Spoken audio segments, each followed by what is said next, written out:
the day Bogota smelled of sulfur and heard an infernal noise. Santa Fe de Bogota, 1687. Our city stands tall in the Andes, a quiet island of stone and faith, watched over by old mountains. Life moves to the rhythm of the church bells.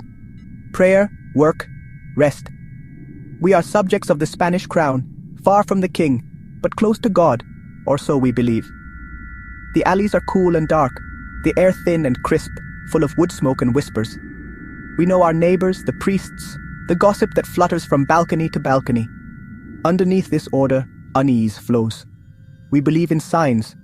A strange cloud, a tremor, a two-headed calf, warnings of a world beyond. The priests talk of sin and judgment. We listen and we fear. Our days are full of routine, but our nights are full of prayers against the darkness. We are a city closer to the heavens, and perhaps to something more, something ancient, powerful, sleeping under our stones. We are bound by faith and a shared fear of the unknown. And in this year, the unknown is about to make itself heard. Our world is about to change forever. The days leading up to the event were nothing special. March brought gentle rains, green fields, and the usual slow pace of the city. In the main square, merchants called out their wares, children played, and life felt peaceful.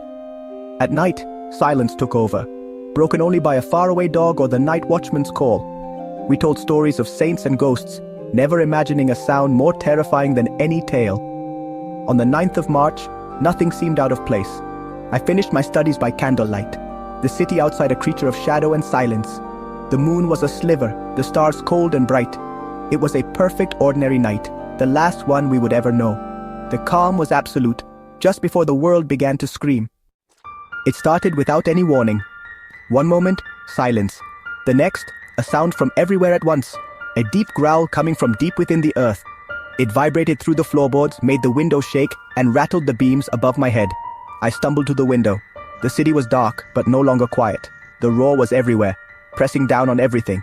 Screams of panic echoed from other houses. Faces appeared on balconies, searching for the source. There was nothing to see, only familiar shapes made scary by the noise. The sound changed, a low rumble, then a shriek, then the smell sulfur, the stink of hell. The connection was instant and terrifying. This was not a storm, not an earthquake. This was a message. The ground groaned in pain, the air smelled of the devil's breath. The night of March 9th became a night of judgment.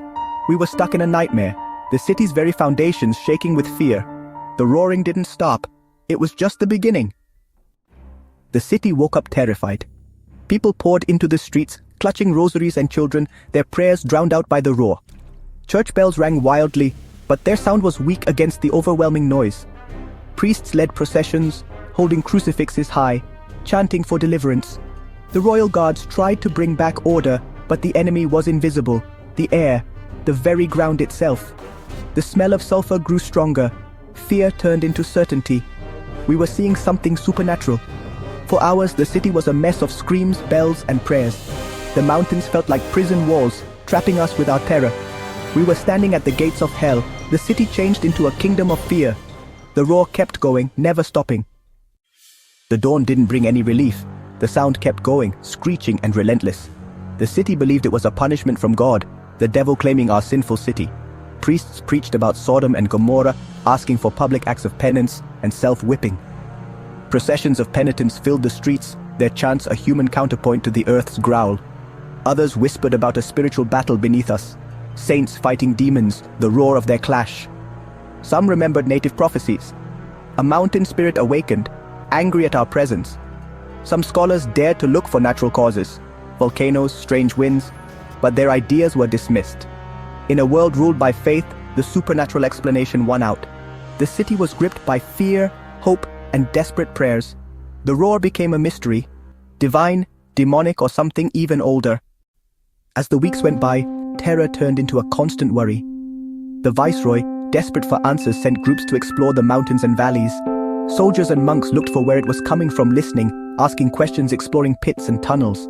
The reports didn't give clear answers. The sound was everywhere, just as loud in the countryside as in the city. Scholars wrote down everything, but they didn't find any shaking or cracks, only the sound and the smell. The lack of proof only made the mystery deeper.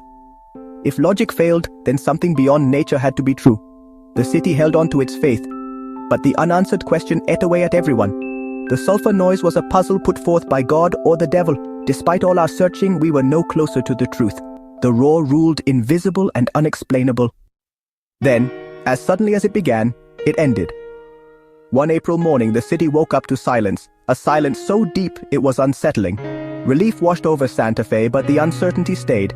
The church said it was a miracle. The people cheered, but a scar remained. The sulfur roar faded into legend, a story for cold nights. Later generations offered scientific ideas, earthquakes, volcanic gases, but none captured the terror we felt. The real cause is still a mystery. Was it a warning, a miracle, or a strange thing in nature? Maybe the most unsettling answer is that we'll never truly know.